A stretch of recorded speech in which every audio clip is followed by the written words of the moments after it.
This week on The Real Buffs, you go, Glen Coco. That's right, Mean Girls to start off 2024. Hit the trailer. We have a new student with us. She just moved here from Africa. Welcome. I'm from Michigan. Great. I'm 16. Until today, I was homeschooled. And then it was goodbye, Africa. And hello, high school. Hi, I'm Katie. I'm Janice. This is Damien. Watch out, new meat coming through. This map shows the school's central nervous system, the cafeteria. You got your cool Asians, burnouts, jocks, the greatest people you will ever meet, and the worst. So you've never been to a real school before? Shut up. Shut up. I didn't say anything. Plastics. Who are the plastics? They're teen royalty. That's Karen Smith. She is one of the dumbest girls you will ever meet. I'm kind of psychic. Really? It's like I have ESPN or something. Gretchen Wieners. She has 2 Fendi purses and a silver Lexus. And evil takes a human form in Regina George. She knows everything about everyone. That's why her hair is so big. It's full of secrets. We want to invite you to have lunch with us. Regina seems sweet. Get in, loser. We're going shopping. Your house is really nice. I know, right? Being with the plastics was like leaving the actual world and entering girl world. Have you seen any guys that you think are cute yet? There's this guy in my calculus class. His name's Aaron Samuels.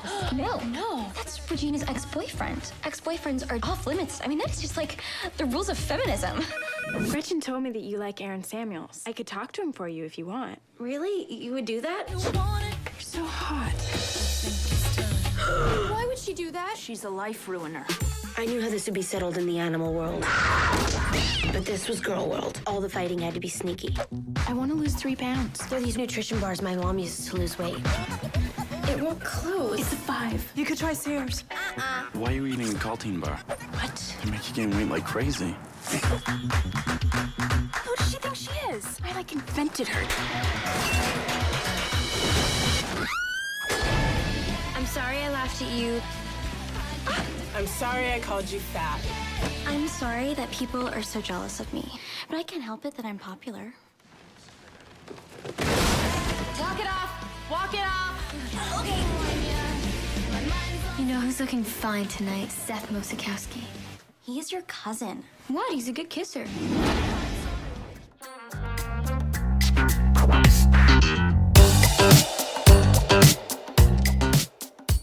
Welcome to The Real Buffs podcast. I'm going to be your host, Charlie. And I'm Matt. And if you couldn't guess from the trailer and the title of this episode, we are hitting on 2004's Mean Girls. 20 years in the making here. Actually, it's going to be celebrating its 20th anniversary coming up here in April. But we also have a new movie coming out in early January that's going to be based off of the musical. So we figured what better time to revisit this movie. So really excited to talk about it. Speaking of the movie that's about to come out, I know it's a musical, but they didn't do a very good job like portraying that in the trailer whatsoever. And so I'm a little worried because it's going to be a beat for beat just about to the 2004 film, which I don't know how I feel about that. I was hoping they would do like a different modernized take on the entire thing, which they might do still. You never know. But from the trailer, it seemed like we were just rehashing the 2004 movie. So I guess we'll have to wait and see.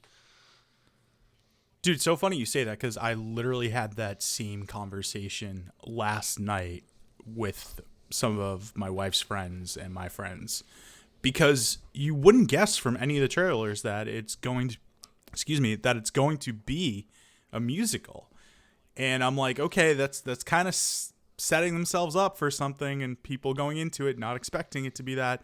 Then again, when we look at the 2004 movie, it actually, we've got some reviews on here that say like the movie wasn't what you thought it would be when they had the trailers back in the day. So yeah, I mean, hopefully we'll have a good surprise on our hands and it'll be great. I mean, they've already done a sequel of this movie, and obviously I think it was like a straight to DVD one, to be honest. So yeah, it probably was. But yeah, so I'm a little concerned about that, but I'm obviously hoping it's good because apparently the musical is really good. So yeah, that's why we're doing this movie. Really excited about it. But let's dive into the Chat GPT summary. Mean Girls is a comedy that follows the story of Katie Heron, a teenager who navigates the treacherous social landscape of high school after being homeschooled in Africa. She quickly learns about the intricate social hierarchy ruled by the most popular clique, the Plastics. led by the ruthless Regina George. Katie finds herself befriending the plastics while also bonding with outsiders Janice and Damien, who warn her about the group's manipulative nature. As she becomes embroiled in their world, Katie undergoes a transformation, adopting their behaviors and inadvertently becoming more like them. This leads to conflicts with their genuine friends and moral dilemmas as she grapples with the consequences of her actions. Eventually, Katie realizes the toxicity of her behavior and destructive nature of the plastics' ways. She takes a stand against their manipulative tactics, bringing their secrets to light, and sparking chaos with the high school within this high school social scene. Throughout the film, Mean Girls humorously explores themes of friendship, identity, pitfalls of confronting social expectations. It ultimately delivers a message about the importance of staying true to oneself and the dangers of succumbing to peer pressure. Pretty good synopsis again. Yeah. The AI is getting better every week on this. You're from Africa? Why are you white? This is like probably one of the most quotable movies of all time, and we'll get into like what our favorite quotes are. But before we even do that, where were you when you first saw this film, Matt? Dude, I saw it right after. It wasn't in theaters, but it came out. We all were sitting in our friend's garage enjoying some not then legalized things, and decided that to just put something on that was mindless, and we threw it on, and next thing you know, we're just all immersed watching this movie, and we kind of all loved it. Just took off from there. Of course, it had, Rachel McAdams, it had, Amanda Seyfried, and then Hallmark's own Lacey Chabert out there, who is still, actually, she hasn't aged a day. She's on every Hallmark movie, if you're like me and watch Hallmark movies every Christmas. And then, of course, Lindsay Lohan. Like, this is the finest Lindsay Lohan has looked. So 14-year-old me was absolutely enamored. And then aside from that, was like surprisingly witty and hilarious and wasn't what we all thought. And that's kind of where we were, in a garage in 2004 watching this movie while getting high. Simpler times being to in be a a kid garage, again. That sounds like perfectly high school. Well, were you in high school when this came out? Because you said you were 14, so you're kind of were you in high school or in middle school at that time? It came out. When did it come out? In the summer? Was it summer? Because I started high school fall of 2004. I believe it came out in April of 2004. So yeah, I was in middle school at that point. Okay. Because I started 2004. That fall was when I first started high school. God, now here we are 20 years later, like in our 30s. I know, man. Yeah, I saw this, I believe when I was, like I said, I was in high school. So it was senior year. I think at the time, I didn't see it in theaters, actually, just like you. But I think I actually visited when I was dating this girl, and we were just looking to watch a movie one night, and this was the movie that she had recommended too, and I went into it like zero expectations whatsoever. I heard it was good. Like, she had mentioned that, oh yeah, like my friends say it was good, and I'm like, all right, whatever. It's a girl movie. Like, I don't know how good it's gonna be. I actually found myself loving it and thought it was hilarious. So yeah, that's always been my experience with it. And then it sort of took on a life of its own, this movie, after that. And I did have an appreciation at the time for it, of like how cliques operated in high school and how girls operated in high school, because I will say, like, I was sort of like, in my later years in high school, I became friends with a lot of different groups of people. So I just was like, talking, getting to know. But then when I saw other groups interact with other groups, that's where I could see some, there's some like real tension here. And it's not something that I experienced. Obviously, I was a guy. I was just sort of like hanging out or whatever, and became friends with like different groups. So it was very different, but between like other girls or other groups of girls. So I did have like more of an appreciation for it almost after the fact. And that's why the movie stayed with me so much, was just how poignant it was to those social dynamics in high school. So yeah, that was my first experience with it. And I've grown to love the movie even more ever since. And like I said, it's sort of taken on a life of its own.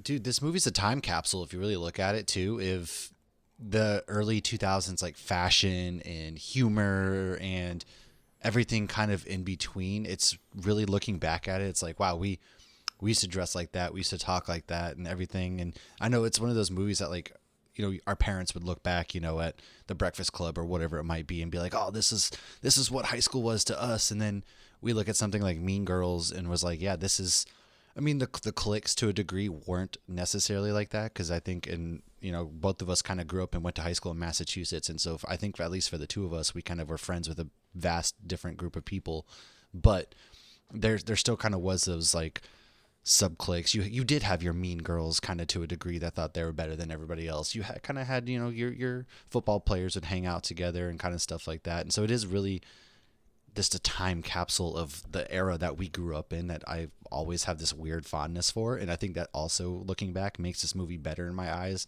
the more I watch it. Absolutely. Not to mention like the other things like the performances, the writing, everything like that.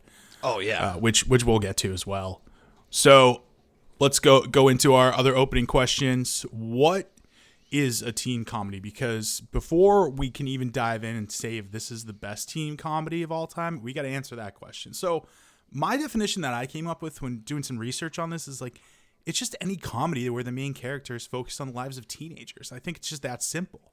Like we don't have to make it complex or anything like that. I think it just has to be about them and explore some of those themes like, coming of age, or a lot of them will focus on like losing your virginity. You think of like Superbad or American Pie or something like that.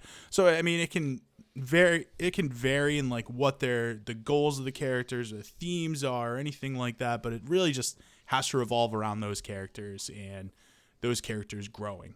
So that's really what I would define it. I don't know. Do you have anything to add to that, Matt? I think it really is just a matter of a teen comedy is just like you said, it's teenagers growing up and you're facing like teenage problems, right? Like you said, losing your virginity, going to high school parties, being accepted, all of those kind of things. It's teenage comedies are about finding yourself or whatever it may be. And so, yeah, that's kind of what it is. And there's no other way to really explain that because a regular comedy focusing on just a wide range, that is kind of its own genre, just like teen comedies are very much finding who you are as a teenager in this world where you are supposed to grow up fast. Yeah, absolutely. So we got to dive into it then. The big question, is this the best teen comedy of all time? And now I've compiled a list here of like what I think the best teen comedies are. And I did it by like era almost. So I don't know. Do you play NBA 2K at all or not? Dude, of course I do. On the PlayStation Plus when it drops for free, that's what I play over the summertime. And that's a big one for me. And I like, real quick, I'm gonna get on a soapbox for 2 seconds. The 2K like story mode, if you will, the career mode is the best mode any sports game has. Like Madden is such a garbage game because it doesn't give you any of this, but people complain. I freaking love the cheesy ass story in NBA 2K. I love going through the city. You're doing all sorts of dumb stuff, and then you play like your career and things like that. It's the best. Of course I do. Man, it's my favorite. They have something else, and this is on the newer platforms of like PlayStation 5 or Xbox. What is it? Is it Series X? I forget which one it is. Yeah. Yep. So with the newer platforms, they have like a My NBA thing, and they have like the My Eras thing, which goes through like the different eras. So we got like the Bird Magic era, which is the 80s, the Michael Jordan era, the 2000s, or the Michael Jordan era is the 90s, the 2000s being the Kobe era, 2010s being the LeBron era, and then actually like the modern era is more of like the 2020s. So yeah, it goes through all these different eras throughout NBA history. And you kind of look at this list that I compiled here. You've got like the 80s, which I would define as more of like the John Hughes era. So the first movie you really have that I think is the grandfather of all teen comedies is Fast Times at Ridgemont High, which came out in 1982. So you have that, but then you also have 16 Candles, which I will say we may or may not be doing that pretty soon here. We have The Breakfast Club, and then we have Ferris Bueller's Day Off and Heathers, which I would put as like the top 5 teen comedies of this era. 3 of which are John Hughes movies. So yeah, that's why I call it the John Hughes era. Then you think of like the 90s, it becomes more of like rom-coms, but like a little experimental too.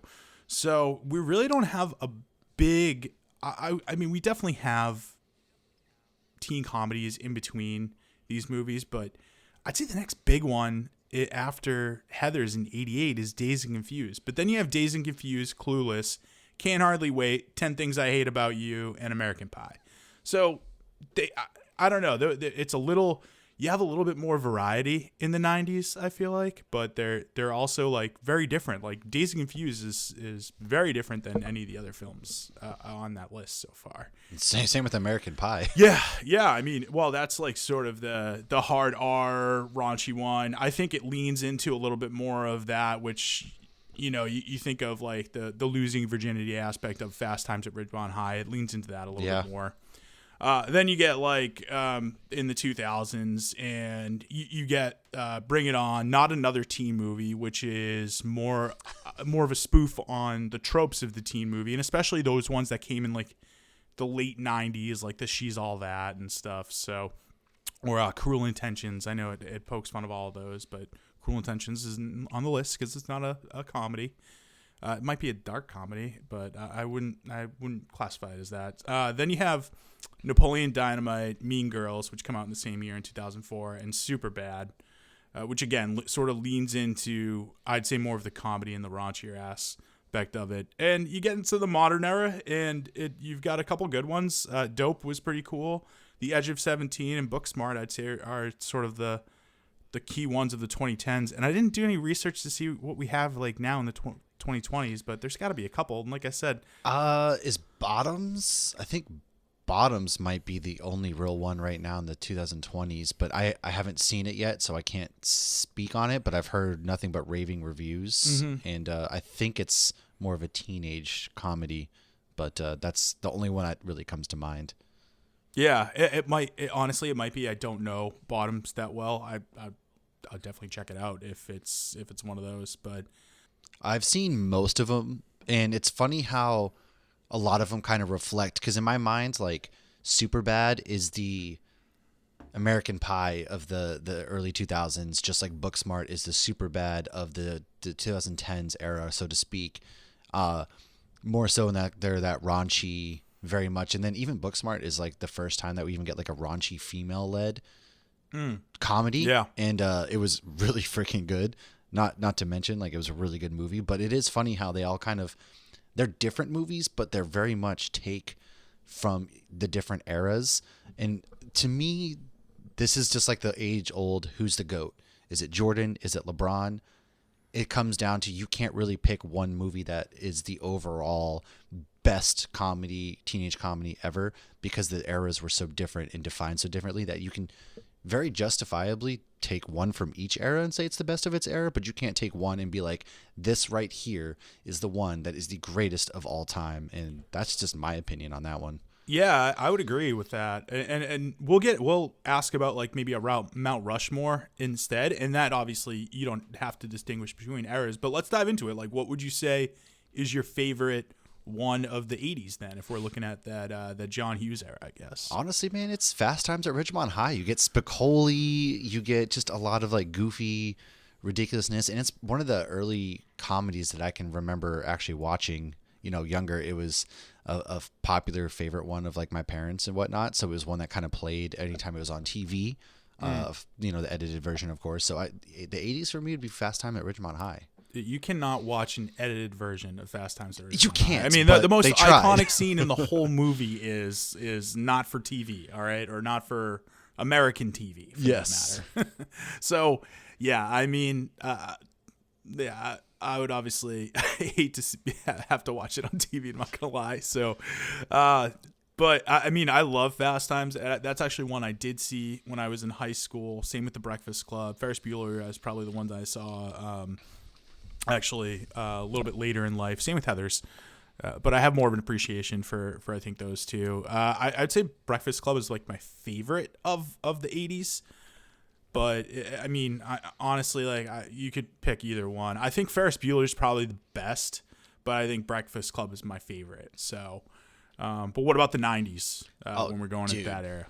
Dude, it's American Pie, all right? Because, first of all, American Pie is a franchise that would never really get made today. It was a product of the 90s, and there's a lot in there that you can clearly be like, ooh, that did not age well. So if we ever cover that, that's going to be a really good topic. But yeah, how'd the pale ale taste? Yeah, I mean, it encaptured, because at this point, this is a point, I was 9 years old when it came out, but it's a movie that they were still making when I was a teenager.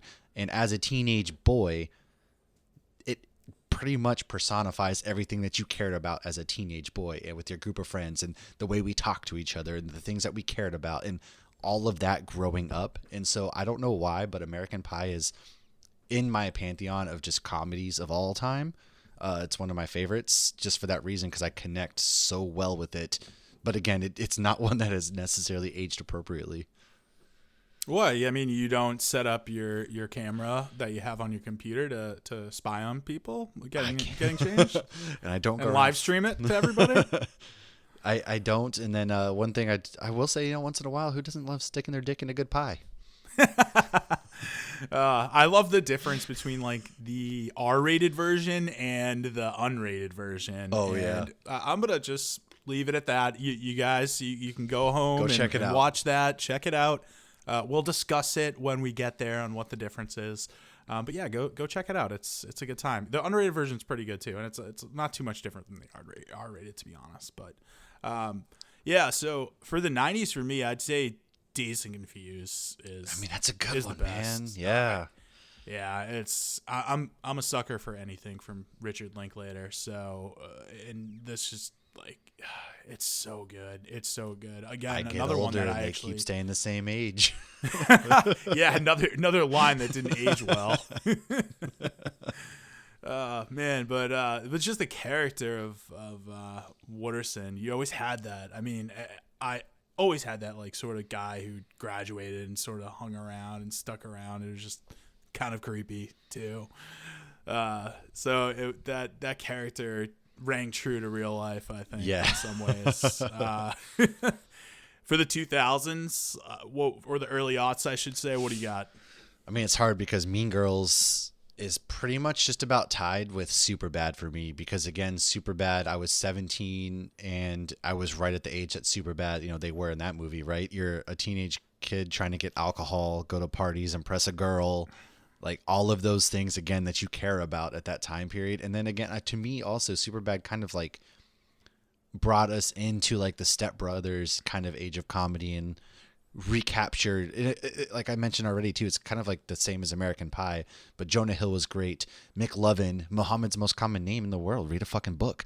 Like there's just so many quotable things that came from this movie, and it also, not for nothing, like it launched the career of Michael Cera and also like Jonah Hill. Like these are their career paths went completely separate ways, but they're both very, very successful for different reasons because of this movie. Oh yeah, totally. Absolutely. I mean, I Superbad, of all the movies on this list, is probably the one I relate to the most, because like you said, even though I think it came out in like 2007, so a couple years after I'd graduated, it was still ringing very true to me, because I wasn't 21 yet, so like I was kind of still dealing with having to get alcohol sneakily, which I was able to do, but still, it's like one of those things where you're trying to do that, and it just, everything, high school was still pretty fresh at that point too. So, right. So yeah, I would agree. That's up there, and it's kind of hard to put Mean Girl or have that be up there and Mean Girls not be up there for me as well. But Napoleon Dynamite also slept on high school teen movie, which is severely hilarious. Slept on. Yes. Yeah. Well, I wouldn't say like, that's not fair to say it's slept on. It's like, it's just when you compare it between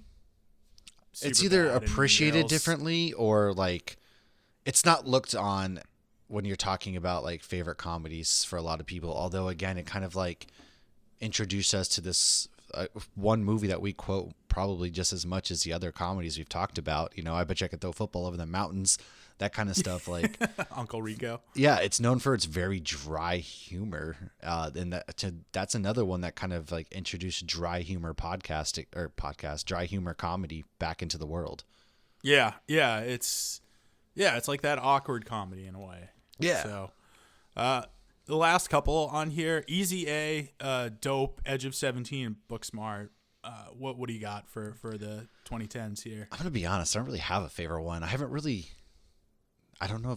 don't know because I never really connected with any of these movies. Matt, I guess you gotta have an opinion. Come on. Man, I'm gonna go with Booksmart just because, again, seeing, because it's on the playing field of Superbad, right? But we get to see it from the opposite side of things.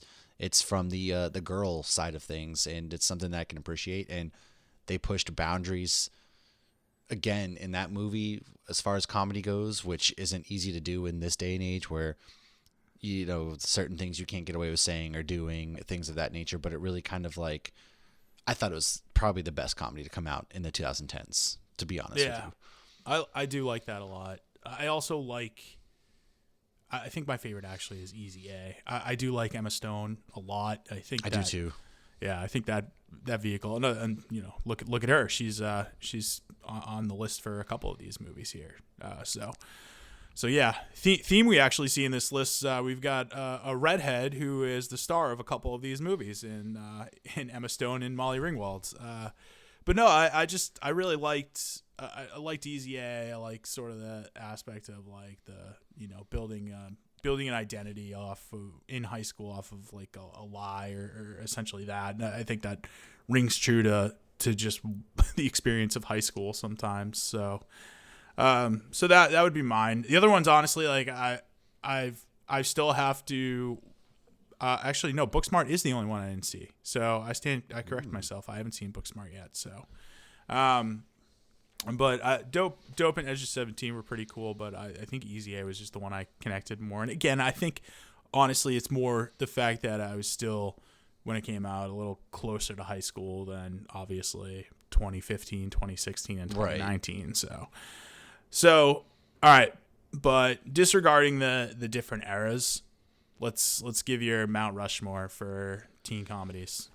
Oh, American Pie, Superbad, Mean Girls, and then I would go The Breakfast Club. Oh, okay. Like although I loved Fast Times more, I would say The Breakfast Club was, as far as teen comedies, the most influential one overall, in my opinion, and so therefore it's on the Mount Rushmore for me personally. But yeah, those are my four. Yeah, I love The Breakfast Club, and like I said, it's my favorite. But I'd be remiss to say if like I'm putting on Mount Rushmore, what's better, and mine would go Ferris Bueller's Day Off, and this is no particular order either. Dazed and Confused, Mean Girls, and Superbad. So those are sort of the ones that I think resonate the most with me. Is skipping school, which I didn't do much. Yeah, but I did. I did do a lot when I skipped school, so I got that. Not nearly as much as Ferris. I didn't have that kind of time. I didn't have. You didn't go on any parades or anything like that. You didn't have any break into song and dance while on a float. I wasn't able to bend the space-time continuum to do all of that stuff in one day, unfortunately. So I wasn't able to do it. But Dazed and Confused rings true, just because in high school in the 2000s, like this is pre-smartphones, streaming stuff, you still hung out a lot in cars, so especially in the suburbs. And Mean Girls, like I said, I kind of grew more of an appreciation for it later, and then Superbad just is the one that I connect with the most. But looking at the main takeaway I had from watching this movie again, and I gotta ask, like, is this the most influential movie on internet meme culture that we have? You know, I want to hear your thoughts on this, because I didn't think so, because this came out long before like smartphones and stuff, and I guess memes were kind of a thing, but not really, until really my first memories of memes, like I told you, was from after Harambe died. For whatever reason, to me, in my mind, was that like 2015, something like that, 14, 16 maybe? Yeah, 2015, like 16, I don't know, around there. The memes really got produced after that. And so to me, that's what it was. But I'm influential on internet meme culture, I guess you could say, because you always think, you know, like the May 3rd line, I could see. No, it's October kind of. 3rd. Oh, it's October 3rd. Yeah, sorry. I don't know where I'm thinking May. Yes, that's my daughter's birthday. You think I would know this? But Your daughter's birthday is Mean Girls Day? yeah, and explains her personality a really fuck a lot. Wait, time out. We have to. You've got to have a Mean Girls themed party then at some point. I think so. She's obsessed with Grease right now, so I haven't shown her Mean Girls yet. Well, yeah, that's like that's like one you wait until she's probably like 10, 11 or something like that, you know? Yeah, that's true. But dude, that'd be hilarious. But yeah, I mean, I don't know. Like, it came out well before memes really became a thing. But there's this thing about this movie where people would share clips with each other. We'd always quote it. It's probably one of the most quotable on this entire list of teen comedies that we went through. I mean, when we go through like the best quotes throughout the movie, we got a lot to go through. So, and some of them are still said to this day. Gruel being one of them. You go, Glen Coco. Yes. You just her hair is so big because it holds so many secrets. I love the one with what Janice says. He's almost so gay that he can't even function when she introduces Damien. Oh my God. There's so many classic lines. It's October 3rd, but I mean, it seems like that if you were to take any movie that's had like such an influence on meme culture and you think of like this movie and like the stop trying to make fetch happen, it's not going to happen. That's become a meme, and that was a pretty early adopted meme too. So, yeah. So I mean, you think about a line like that, you just think about how many times I think people quote it in meme culture. On Wednesdays, we were pink. That's like a big one. You know, I think I have ESPN or something. I just think a lot of the comedy that came from this, it had an influence on us and I'd say maybe just internet culture instead of just meme culture. You know? Yeah, I would say internet culture more so than meme, because again, I don't think the memes really rolled around for another like 12 years or so, but I would say like the internet, like shit posting. Yeah, exactly. It really kind of came because at that point we had MySpace and we weren't far off from like Facebook and then, you know, Twitter and stuff like that when shit posting really became a thing. So well, and like millennials ruled the internet at that point too. Yeah. So yeah. You have to think about it like that. So yeah, I mean, that's like my main takeaway when I think about like, okay, like what I can take away from this movie, because like there's a lot to think about in this movie, but just the whole influence it had on us as a culture, and that's really its staying power more than anything, is that I think kids now, they will recognize some of the quotes of this movie and the memes before they get to the movie itself. And that's where I think the staying power of this movie is. And then they see it and they're like, oh, this is actually like a really funny movie. And I don't know if like, and that's one thing, like we're a little too far removed from high school to know if kids can still relate to it or if it aged well in that sense. You know, kind of like us watching a Breakfast Club or something like that. So yeah, I mean, it's tough in that aspect to think about it, but yeah, I mean, I just that's where I think like the power of this movie is all of that. So true. That's a really good point. I will say that, and it's also funny. I was thinking, you know, did you see all the Pop-Tart bowl stuff? Oh yeah, Speaking I heard of like about this. Yeah. millennials ruling things, you can kind of see now that us millennials are in places of power in certain areas and have influence, because now we have a Pop-Tart as a mascot, and it's like the biggest thing of college football right now. And it's just, that's what gives me hope for the world, is the millennials started the shit posting era, and then now we have a Pop-Tart as mascot, and it's like maybe we're onto something here with the millennials and like the younger generation and everything like that. Yeah, maybe. That Pop-Tart thing was wild, though. I know exactly what you're talking about, man. But anyways, let's dive into the production notes. So a lot of this research actually came from an oral history article that I found on Cosmopolitan.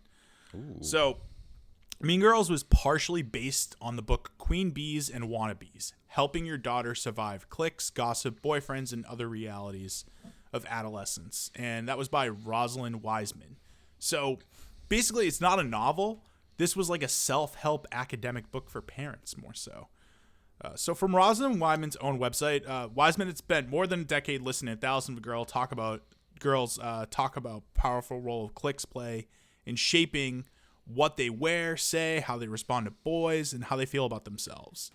So pretty well researched for her to come up with this book. She obviously spent a lot of time spending time with teens to understand, like, okay, like, these are sort of the problems that are going on with them. Do they still do Cosmopolitan? Like, do you remember when Cosmo was like a really big thing that like teenage girls always read, and they always had like those questions or whatever it was in there that... Oh yeah, like the ridiculous questions, or like the 10 things that your man, 3 things to do to get your man more excited in bed, or something like that. Yeah, which would it'd always be like the worst advice ever too. Yeah, that's what I'm saying. Like, I don't think that's a thing anymore, but really it's migrated to the internet. So. That's true. It's all like BuzzFeed.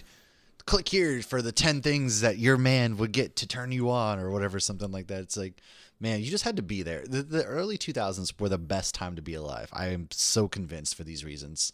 Yeah. I mean, other than 9/11 and all that, wars and stuff like that, I would say, yeah, it was the endless war that we got ourselves into. I like the late 90s a little bit better. Pre 9/11, I'm with you though.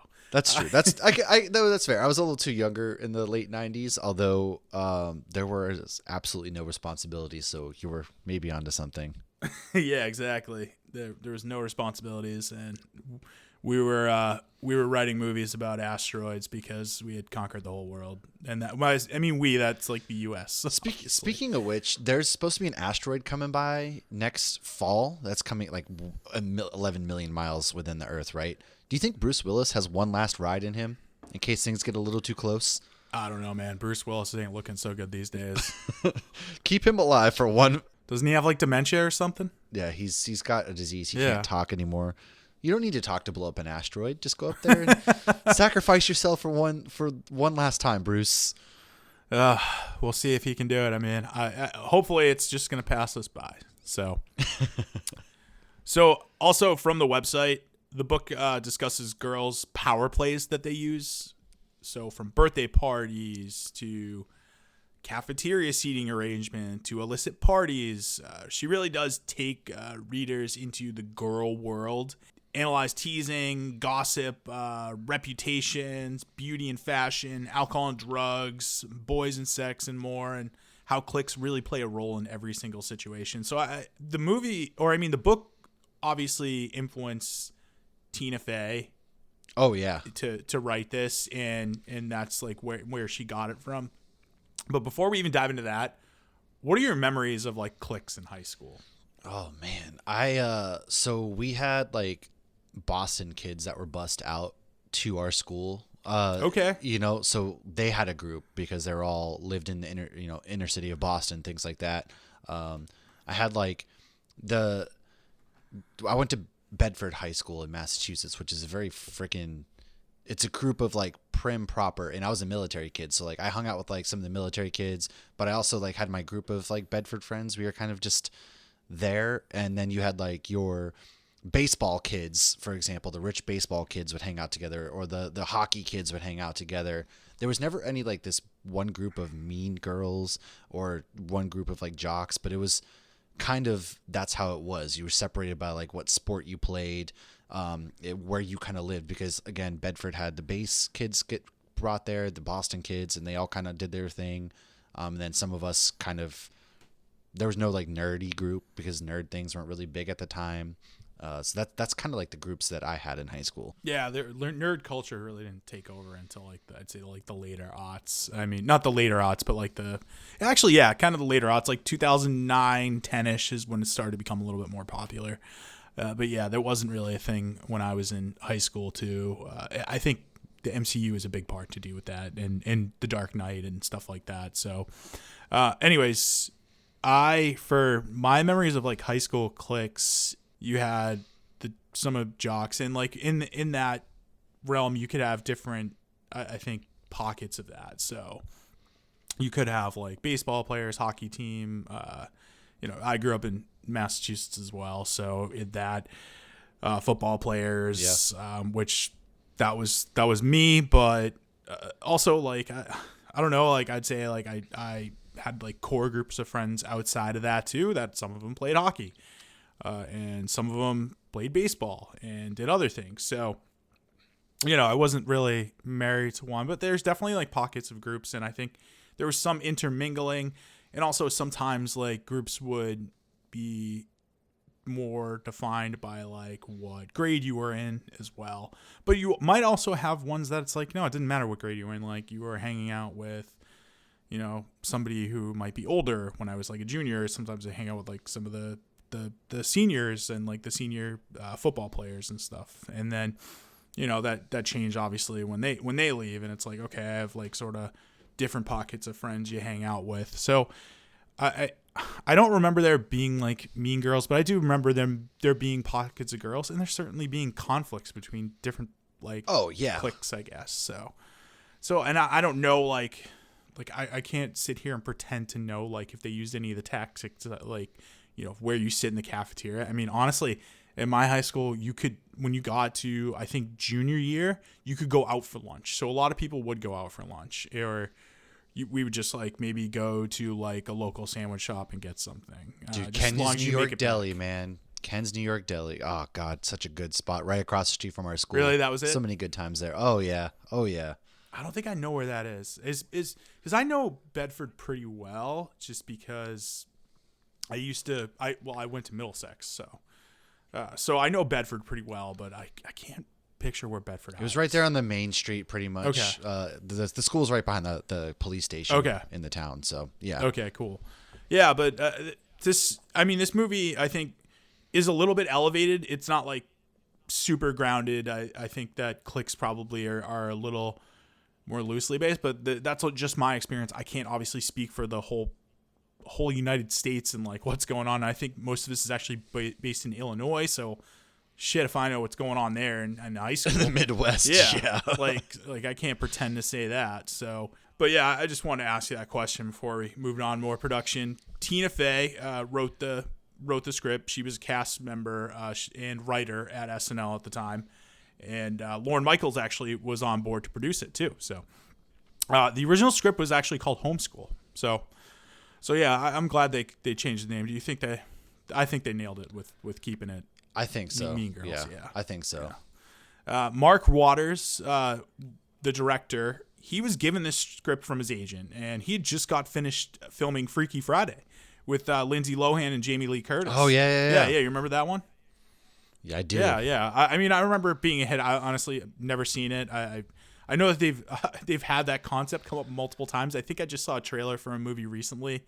Or maybe like a preview or something like that on YouTube. I don't know.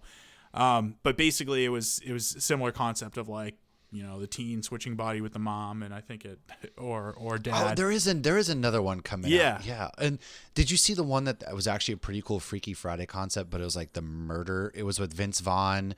It came out a few years ago. I forget the name off the top of my head, but Vince Vaughn's basically like this hobo who's like a serial killer, and he gets Freaky Friday'd with this teenage girl. And yeah, dude, it was actually a really, really good movie. I can't remember the name of it off the top of my head, but it was legit a good rendition of Freaky Friday. I'm gonna look it up right now. I was you know what made me think of this too is this was during the era when Rob Schneider had the Freaky Friday one, kind of like that too.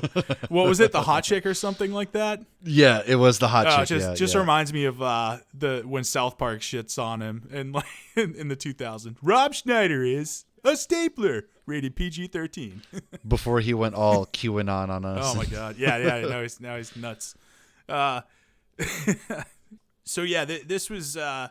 He was not like looking to do this. He was like prepared to pass immediately though, because he just done Freaky Friday and was overdoing the whole high school movies. But he read the script and knew he had to be a part of the film. So yeah, just goes to show you, don't go into something with a preconceived notion, because then he made a timeless classic here.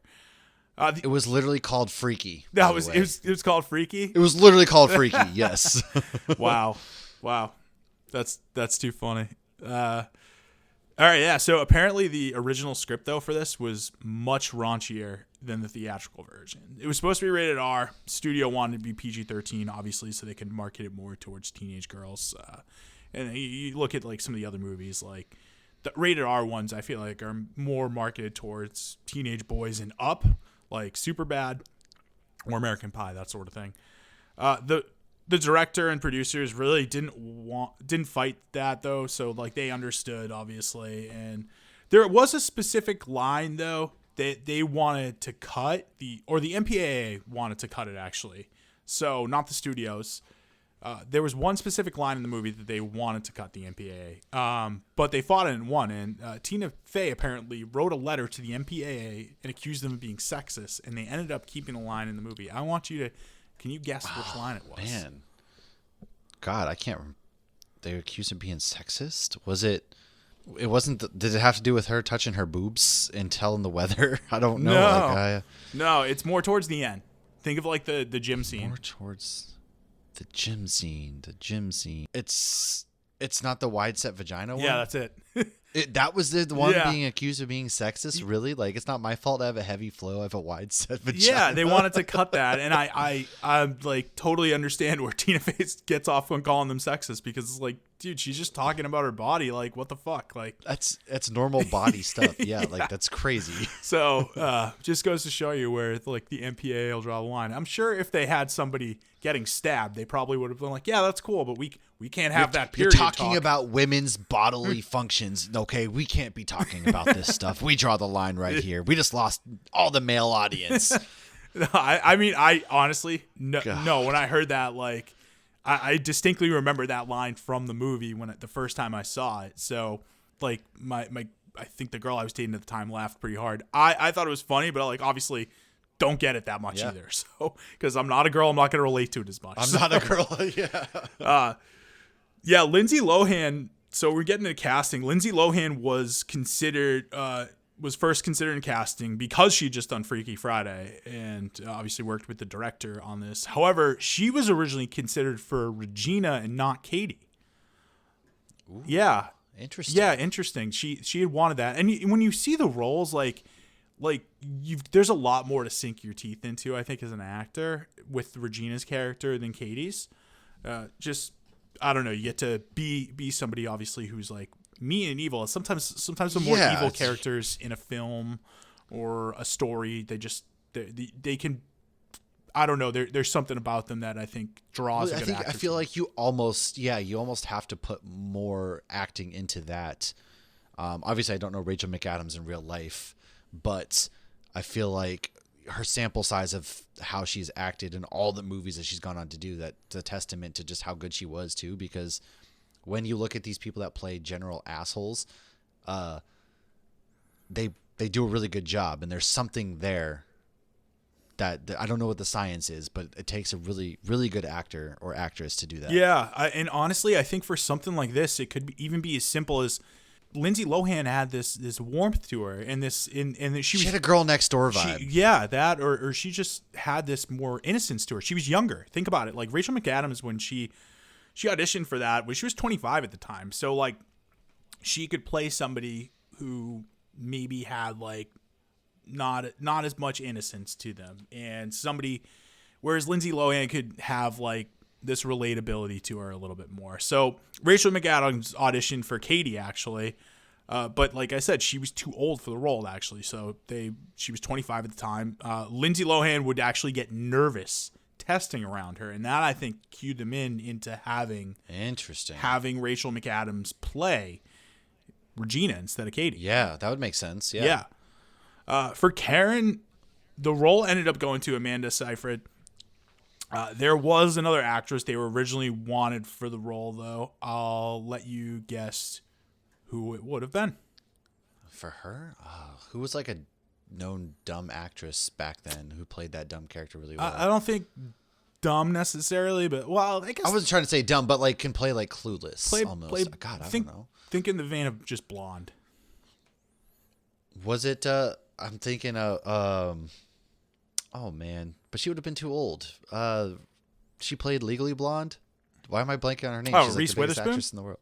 Yeah, but she would have been too old. Yeah, she? yeah. She I don't know. yeah, she was playing high schoolers in the mid '90s with Fear. That's what I was saying. You said blonde. I don't know any other blondes that would have fit the role So back then. yeah, this is one I've. Paris Hilton? No. I don't think she was in it, or maybe she was because she did what's that House of Wax movie, that horror movie. I think. Yeah, she did movies back in this kind of time period. Okay, no, it wasn't her. It was actually Blake Lively. Oh, really? Yeah. Interesting. So yeah, they were. I guess she was doing the Gossip Girl stuff back then. Okay. I forget when Gossip Girl actually came out, but it probably was close to around that time. And Sisterhood of the Traveling Pants. This was actually before. Oh yeah. She had done Sisterhood of the Traveling Pants, but I love Amanda Seyfried in this movie. I think she's perfect for it. So. Oh, I think she played it perfectly. Yeah. And she doesn't get enough love for the job that she does as an actress because she's been in a lot of stuff and she's always really solid in her movies. Yeah, I especially in comedies, but I think just about anything in general. I just watched Ted 2 again the other night. And, oh God, we've said before, or I've said before, like I'm always skeptical of comedy sequels. This was one of them, but then I watched it maybe like three years ago and thought it was hilarious. I was like, wow, I actually slept on this movie. This is really good. So, anyways, though, yeah, she was great in that. So. Gretchen Wieners, that character, they had a hard time casting her. Ashley Tisdale auditioned, but she didn't get to the final round. The character demanded like a desperation in her, and eventually Lacey Chabert read and got it immediately. So yeah, and she just, I think Lacey Chabert just recently she was in Not Another Teen Movie as well. So. She's in, again, every Hallmark Christmas movie now. Yeah. She's a big-time Hallmark actress. Shout out to my girl. That's my girl right there. Yeah, no, I saw her in one of them, and it was so funny because, like, I think, like, they did her a disservice on this movie because, like, she was some sort of, I watched it with my wife, and it was like, she was some sort of travel guide in Italy or something like that. Oh, yeah, I know what you're talking about. Dude, yeah, I know exactly. I know the movie you're talking about. We've seen it. Yeah, my issue with that is like she's obviously like my age, maybe like a little bit older. She's still very attractive, but I think she has not aged a day. They made her look like shit in that movie. I was like, yo, the lighting sucks. I was like, first off, and they went way too hard on the makeup. I'm like, what are you guys doing here? Like, yeah, she's a natural beauty. Like, you don't have to like put on a pound of makeup. Less is more in this case. Yeah, like, exactly. For real. So that was it. But I'm like, well, it's a Hallmark movie. I'm like, what am I expecting? Like them to be perfect on Go check out Hall at the Holly. She's in those ones. Those are good Hallmark movies. Okay. I mean, yeah. But listen, we're past Christmas at this point, so next year it's on the list. I know. So yeah, she got it immediately.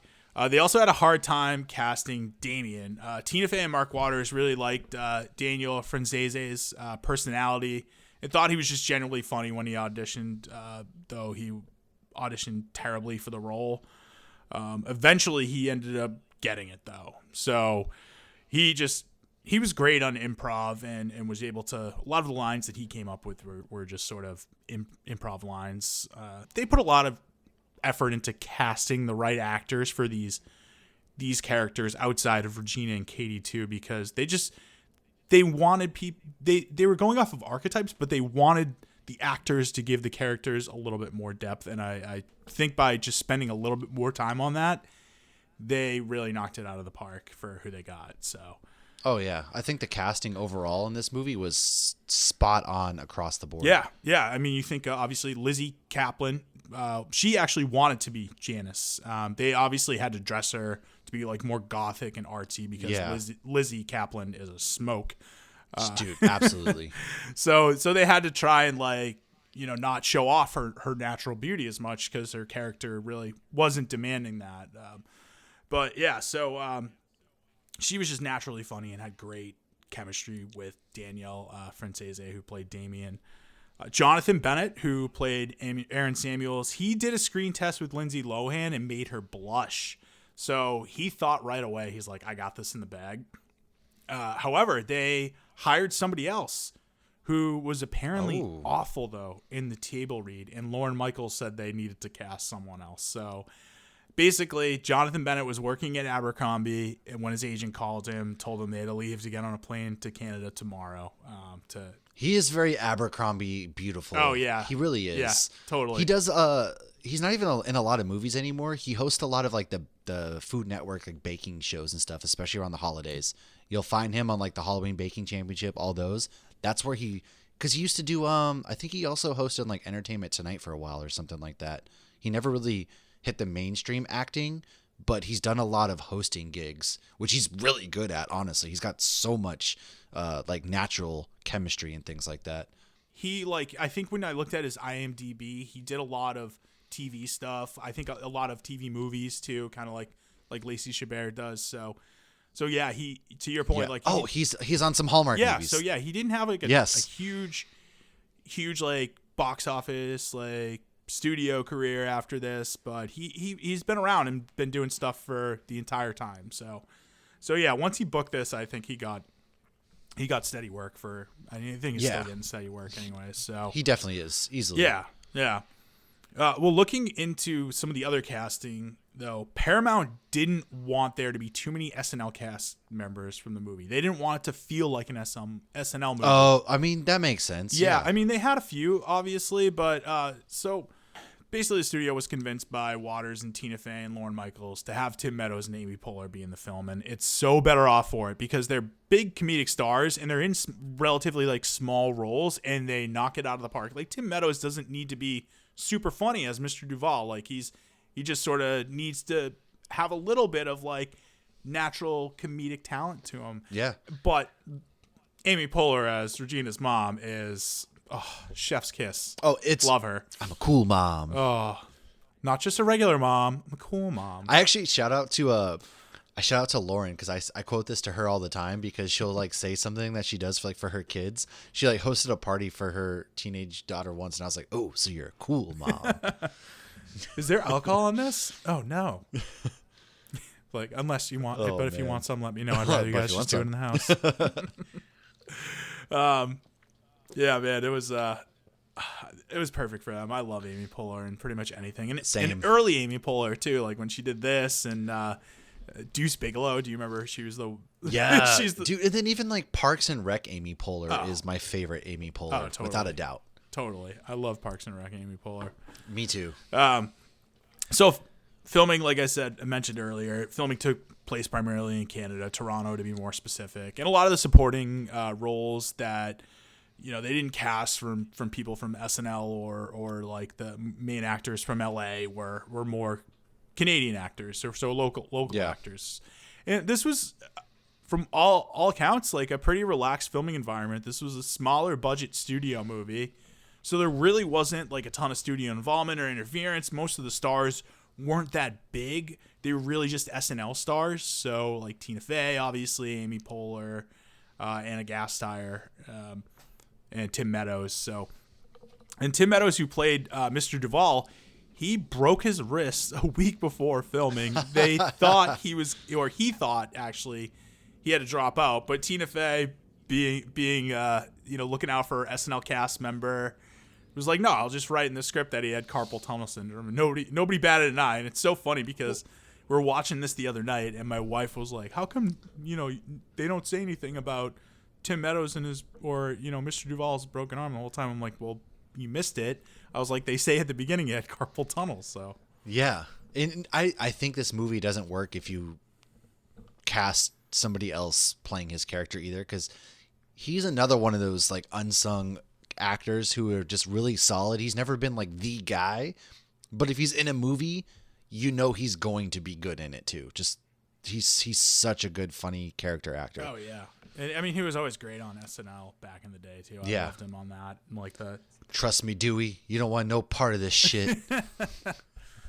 Yeah, most of the cast though, like they seemed pretty tight. They were friendly. Apparently, Jonathan Bennett, Daniel, and Lizzie Kaplan were like buds the whole time, and yeah, everybody got along pretty well. Lindsay, however, was 16 when she was filming this at the time, so her experience was a little bit different because, like, you think of all the other actors, they were over 18, so they're like, the rules. the stringent rules of like child labor laws and stuff like that didn't really apply to them. They didn't have to have like a tutor on set or anything. Well, like it's also that. like harder to be 16 and like get along with a 25-year-old or whatnot. You know? Yeah, I mean, I think it was different. I think they all got along though too, because what I gather is like, is like they're all still friends and close with each other too. So that's pretty cool. Not for nothing, but like you think about it nowadays, like some of my good friends are in their 40s and whatnot. So like age matters less the older you get. But when you're 16, again, like you can be cool, but it's harder to relate to somebody in their mid 20s and all that kind of stuff. So yeah, there's no drama, but like I get how it was kind of like, hey, I'm just kind of here kind of deal. But yeah, that was it. Really, nothing crazy, nothing like an Exorcist shooting schedule or issues that they've had on set or anything like that. So, but let's dive into the box office. Mean Girls premiered April 30th, 2004. It made $24 million its opening domestic weekend in the box office, blowing out its competition out of the water. They were competing with one movie at this time that came out, I think, the weekend before. Matt, I'll let you guess what movie that was. It is a teen movie. April. I don't know if I'd consider it a teen comedy. It's not as classic as this. April 2004? Yep. Dude, I don't remember what movies came out. And I'll give you a hint. One of the main actors in this movie is also an MCU actor. One of the main actors in this movie is an MCU actor? Yep. What? That doesn't help.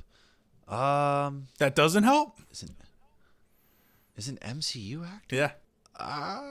Dude, what came out in 2004? Well, we're going to...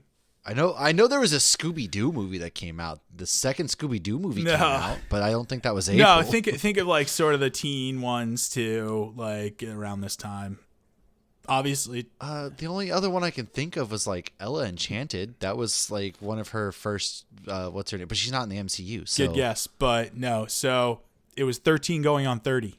Oh, Mark Ruffalo is in that. That movie came out then? Did it really? Yeah. For some reason, I thought it came out in like 2005, 2006. Okay. No, it came out around the same time. So they thought, actually, most of the cast and crew thought that, okay, like that because that movie was coming out a week before and because they marketed it more, that it was going to blow them out of the water. But right. Totally wrong.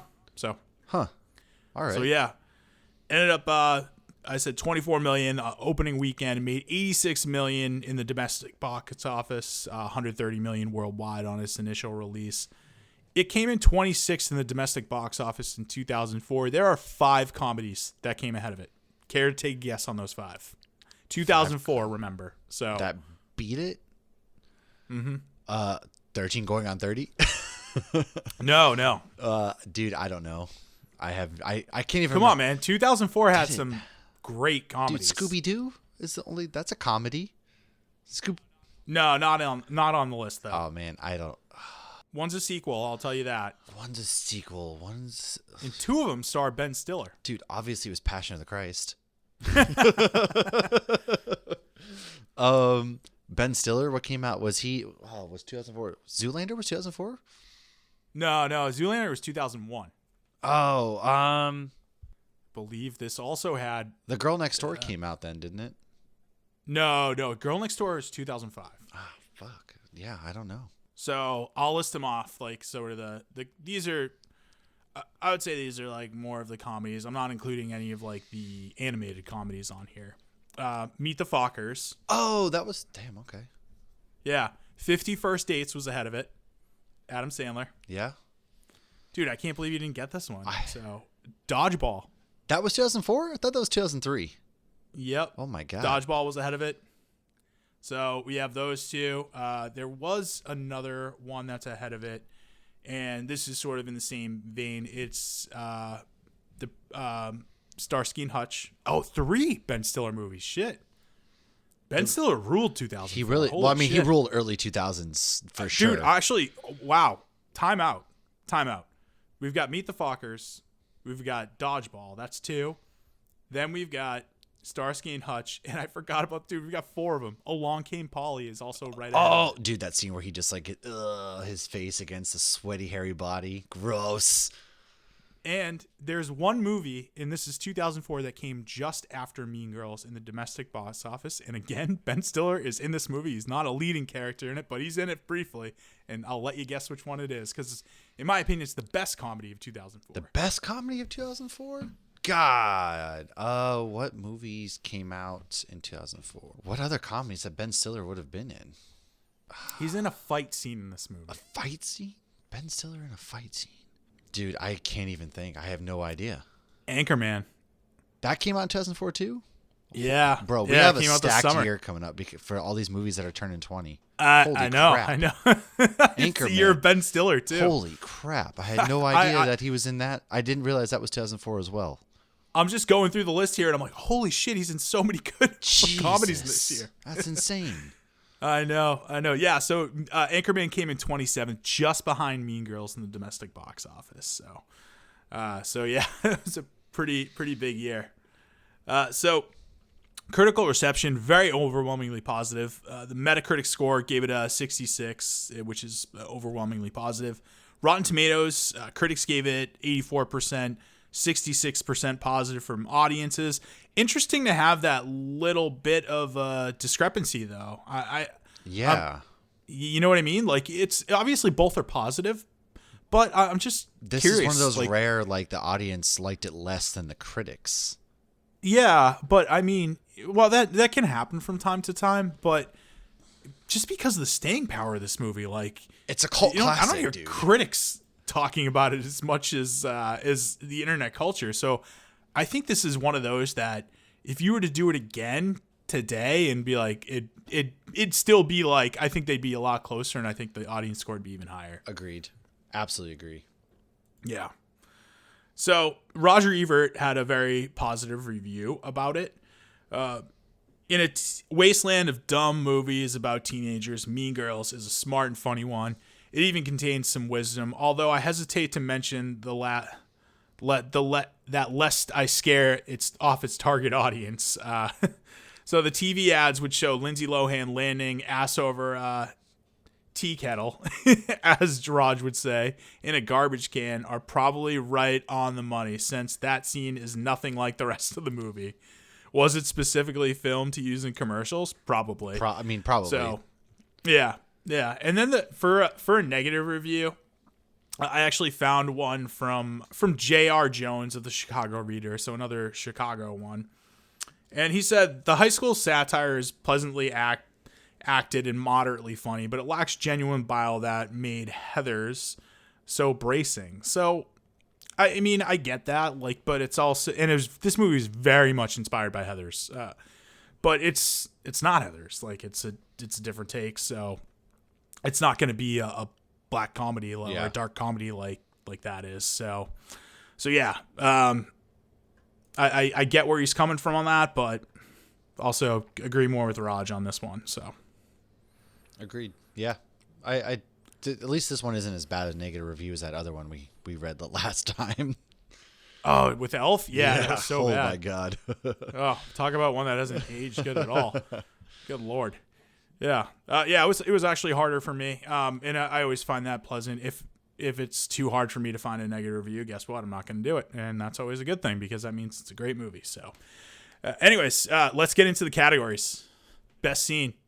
So I've got about 6 here that I want to talk about. I think the first best scene is when we first meet the plastics. You're like really pretty. Thank you. So you agree? What? You think you're really pretty? Oh, I don't know. So if you're from Africa, why are you white? Oh my God, Karen, you can't just ask people why they're white. I think that's a great one. I think the intro to the burn book and reading Regina's mom is the next great scene. There are no rules in this house. I'm not like a regular mom. I'm a cool mom. Right, Regina? Please stop talking. Okay. The Halloween party I thought was pretty good. That's a good scene, yes. Yeah, it really starts sort of like Katie getting into her villain era. Halloween is when children dress up in costumes and beg for candy. In girl world, Halloween is the one night a year when a girl can dress like a total slut and no other girls can say anything about it. The hardcore girls just wear lingerie and some form of animal ink. I love the costumes that everybody's wearing too, especially her. Yeah. She goes as like she didn't get the memo that you're supposed to dress slutty on Halloween, and she goes as like the scary corpse bride, which is it was a really good costume too.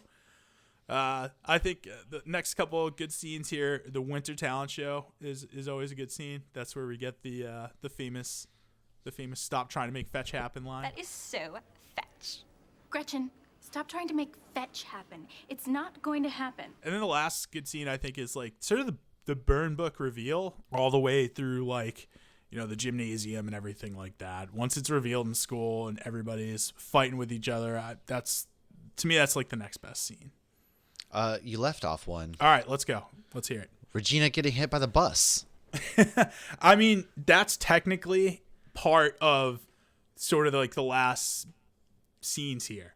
You know what I mean? Yeah, I guess that's true. It's just, for me, it's its own set because it came so suddenly. She just, boom, hit by the bus because you didn't think it would actually happen. Right. It just came out of nowhere. Well, they set it up perfectly in the beginning where like Katie almost gets hit and the bus is going really fast. So it's the most dangerous school ever with the bus drivers who just driving around like maniacs. Yeah, right. Like that. Crazy. Yeah, so that's what I've got for the best ones. This is a new category I'm throwing in, definitely just for this movie. We'll probably do it for other movies. Most quotable line. First one I got up. We're gonna have a few of these. This is Damien. He's almost too gay to function. This is Damien. He's almost too gay to function. Yes. It's one of my favorites by Janice. Another one I just said. Oh my God, Karen, you can't just ask people why they're white. I'm not just a regular mom. I'm a cool mom. So not like a regular mom. I'm a cool mom. Anything by Amy Poehler. Solid, yeah. That's a good one. Here's literally just one word: gruel. Gruel. I meant to say cool, and then I started to say great. Right. Well, gruel. That's another one that I think is aged really well, and just people use all the time. Don't have sex. This is from the the abstinence, the coach. Oh yeah, I forget his name. Don't have sex because you will get pregnant and you will die. Don't have sex because you will get pregnant and die. Don't have sex in the missionary position. Don't have sex standing up. Just don't do it. Promise? Yeah, don't have sex. You will get pregnant. You will die. This one I love. It's just so casual, but some of the Damien ones are perfect. Yes. Like, I want my pink shirt back is great when they're driving away. That was completely improv by him. And I want my pink shirt back! I want my pink shirt back! He did some good improv ones. The other one by Damien, I think is a good one. You go, Glen Coco. Like, gotta love that one. Fall for you, Glen Coco. You go, Glen Coco. That one's probably like his most famous line right there. It is, but I always forget I want my pink shirt back, and I think it might be a little bit funnier. So. True. It's like I have ESPN or something. I have a fifth sense. What do you mean? It's like I have ESPN or something. My breasts can always tell when it's gonna rain. There's a couple more obviously that I always quote, and they're not necessarily like the best quotes, but I always like, is butter a carb? I always quote that one when I'm like supposed to be eating healthy, and I'm like, oh. And then there is also like the limit does not exist, when it's like, how many years are you gonna have? The limit does not exist. And then how can I also forget? Shout out to, like, this goes into probably my best musical moment.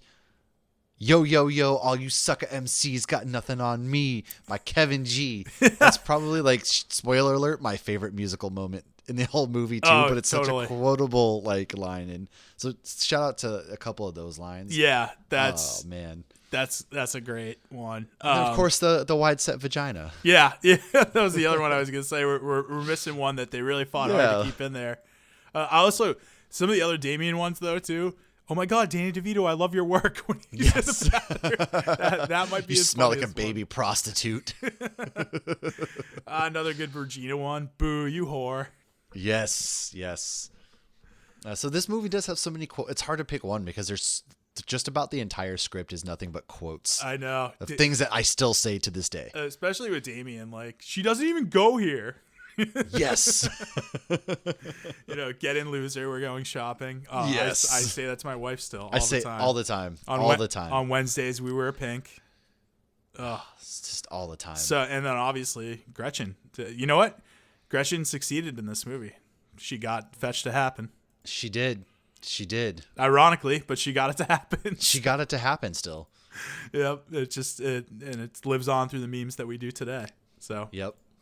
Yeah. What are you going with for best line? I mean, dude, I could spend a whole podcast on doing this. I don't know how I pick one. I truly don't know how I pick one. Yeah, I know. If we're not going to go with the wide set flow, I'm going to go ahead with don't have sex, you will get pregnant and die. Because I don't know. Something about that is one that I just always say, across the time. I would tell like my wife that sometimes she'll be like, oh, I'm in the mood. I'm like, don't have sex, you'll get pregnant and you will die. They're just like stupid shit like that. So either that or let's get in, loser, we're going shopping. Because I'll change that one all the time. Yeah. Just as far as ones that I use the most. Yeah. Those are awesome ones. I don't know why I love like the Damien one. He's almost too gay to function. It's just hilarious. Yes. Yeah. So those are at least our attempt at picking a couple on here. Mm-hmm. What age the best? Oh man. Ooh, what age did the I have best a couple in this movie? I think. What do you got? I think obviously the quotes, like. Yeah. The quotes in this movie are just like sublime. They're perfect. The acting, I think, is amazing for a high school movie. I'll give that. Like you don't really have people overacting. I think everybody's cast perfectly. Rachel McAdams and Amanda Seyfried, I think they've aged beautifully. Oh, and Lacey Chabert, man, come on. I'll throw Lacey She in has there. aged probably the best out of all of them. But yeah, no, I agree with all three of those things. Poor Lindsay Lohan is in the running for what age the worst. Yeah, and she went through some shit, to be honest. Yeah, though. I'll give her that. It's not her fault, obviously. It's like one of those things. But I mean, those are really it for like what I have aged the best. I mean, obviously the writing, like we can say the writing of Tina Fey, and that kind of comes in with the quotes too, though. So yeah, that's fair. What aged the worst? I mean, they use the R word a lot in this, so I think that one's really bad. Yeah. It's a product of the early 2000s where like that, and then like some movies using the F word. Yeah. Like it's a product of comedies, but it's all pretty. They just didn't age at all. It's one of those things where like I look at it now and I'm like, it's definitely a product of its time because it's very accurate to like what high school lingo was. Because as a high schooler, I can fully say that high schoolers were at this time as high school. People were using those words, and doesn't mean it was right, but it was definitely accurate. Yeah. And it's just good as like a society. Obviously, we've gotten away from that. Grow from that. Yeah. People are more socially conscious about the power of words, and so so that's definitely one of them. I'd say high school cliques, have they aged poorly in this? Because like you don't have those anymore, really. I think you do, but it's like it's different now. I don't have high school kids right now, so I have no idea. Yeah, I know. This is two like 30-something-year-old guys talking about. We're just a couple of 30-year-old dudes talking about high school cliques. We have no idea. None of us work in education either. We're just like shooting from the hip here. So no idea. I'm gonna say it doesn't age well at all. Yeah, so. Of all the high schoolers that I talk to, which is like zero, I should have. You know what? We should have asked my cousins to be on this. That's what we should have done. They're high school girls. We should have, yes.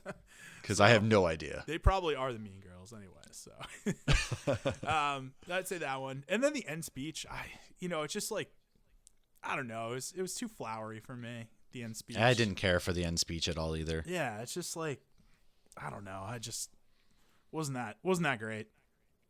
Yeah. I think obviously what aged the worst is probably just the dropping the R's there. So yeah, I would say that's fair. Yeah. So, new category. If you had a Rick and Morty interdimensional cable box, what version of this movie would you like to see?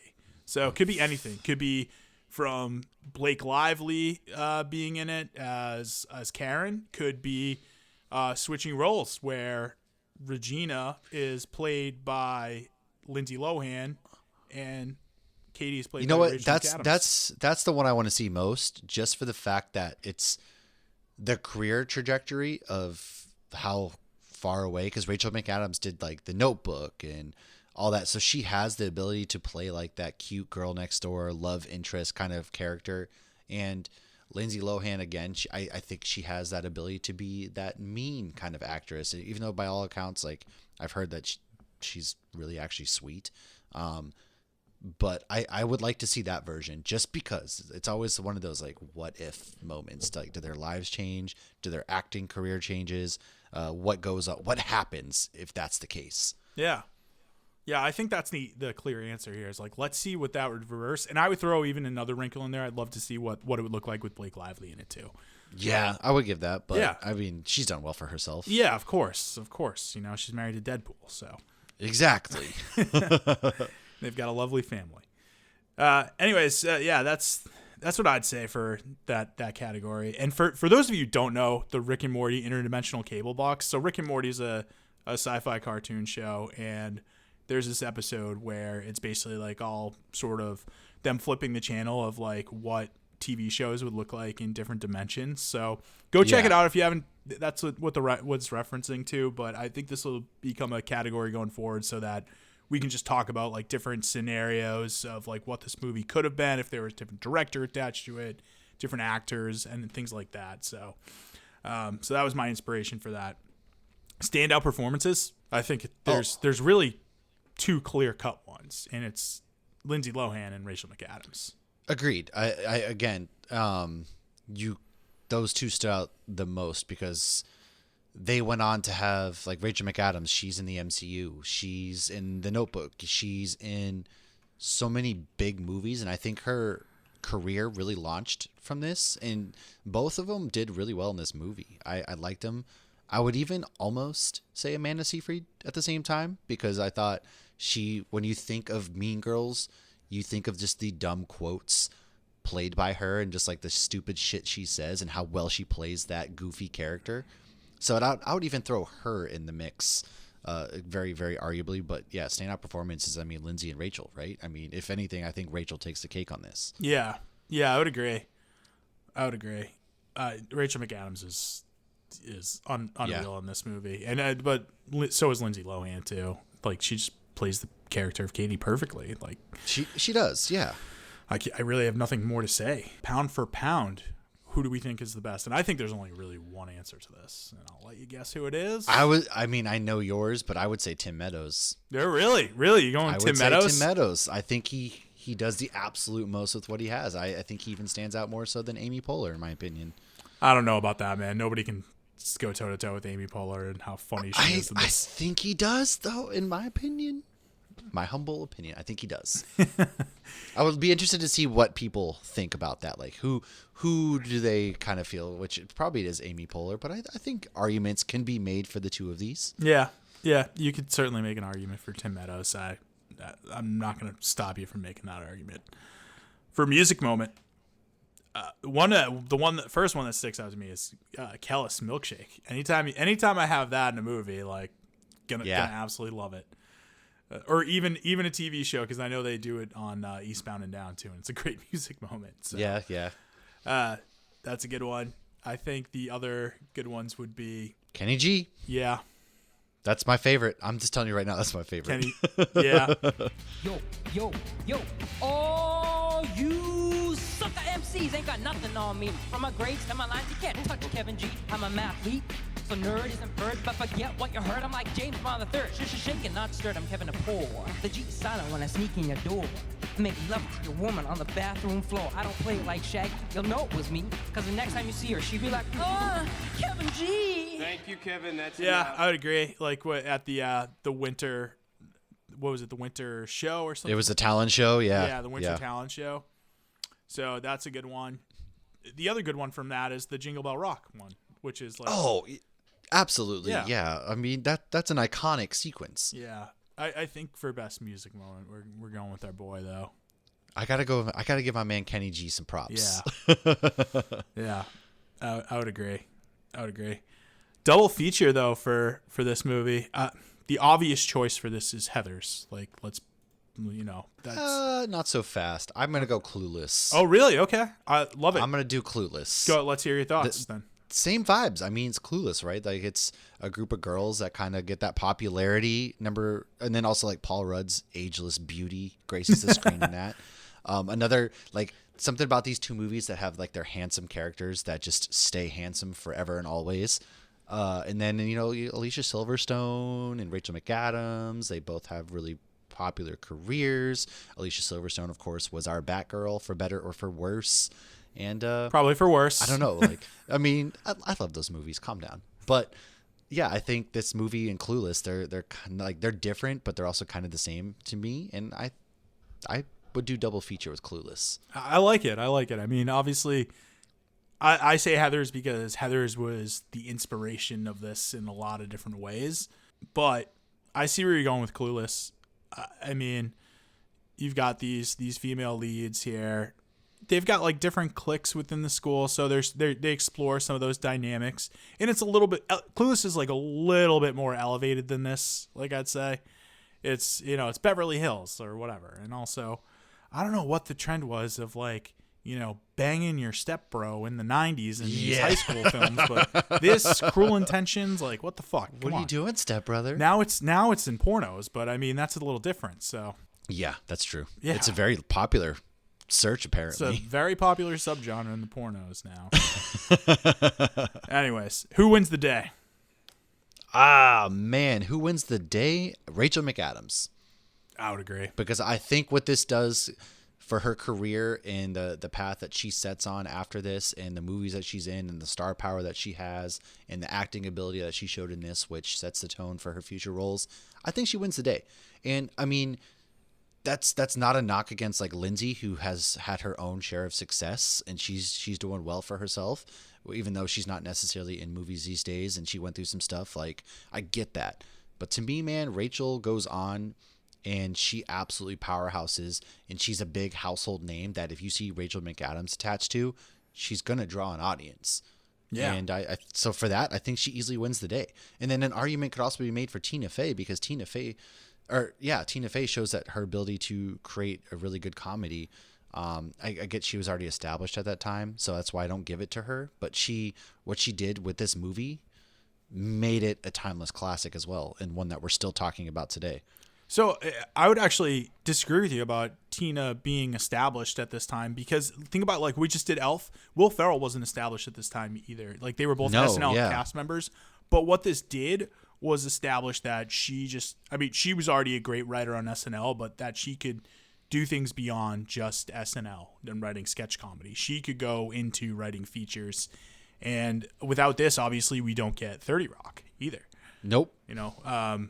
So yeah, I mean, I think that the case could be made for Tina Fey, but I think you're spot on with Rachel McAdams. Like what this did for it's got to be what this did for her career, and she's just unbelievable as Regina in this. So I totally agree with that. Last thing we're getting into, though, we're done with the categories, so this is a new one. It's Letterboxd score.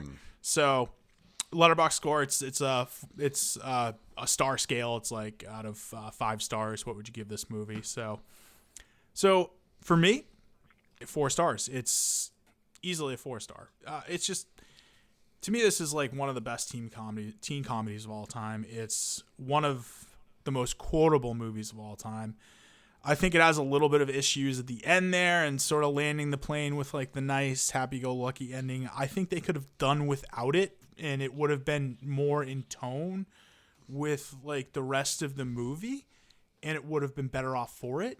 But it's still really good. It's still perfectly cast. It's still amazingly written by Tina Fey, and I adore this movie. So I think 4 is a very appropriate score for it. Yeah, I give it almost even a 4.5 for me, just because of the cultural impact this movie had as a whole, and it's one that is still quoted today. It's one that anytime it's on, you're going to stop to watch it.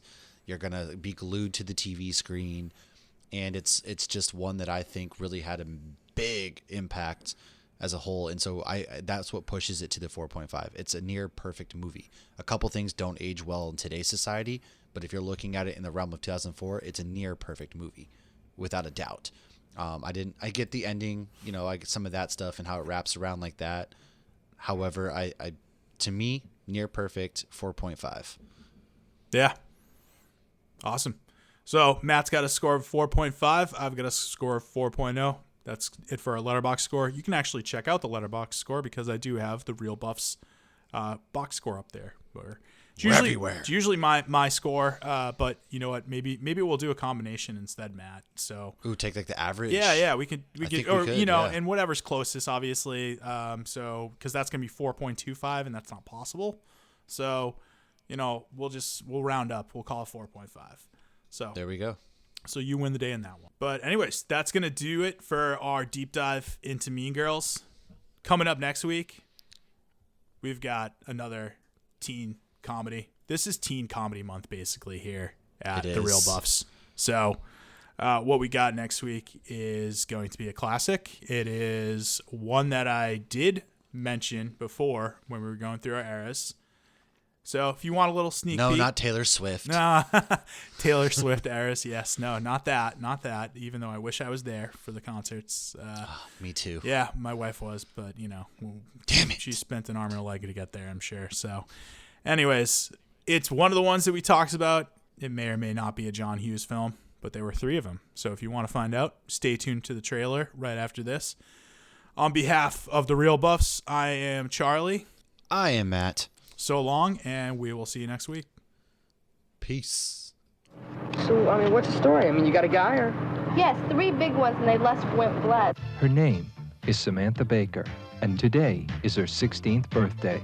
Fred, she's gotten her boobies. Oh, I'd better go get my magnifying glass. They forgot my birthday. Classic. This is the single worst day of my entire life. Universal Pictures presents... Score, a direct hit. 16 Candles.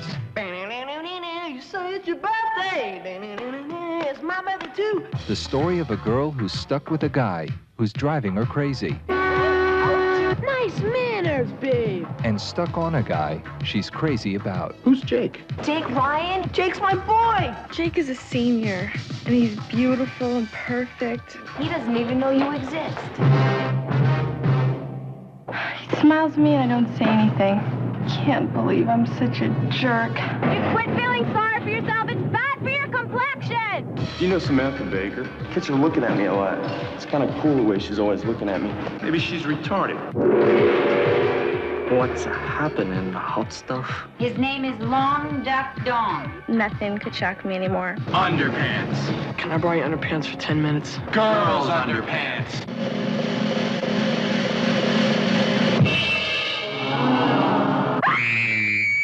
Hate that rock and roll rubbish. Everybody in this family has just gone totally out of limits.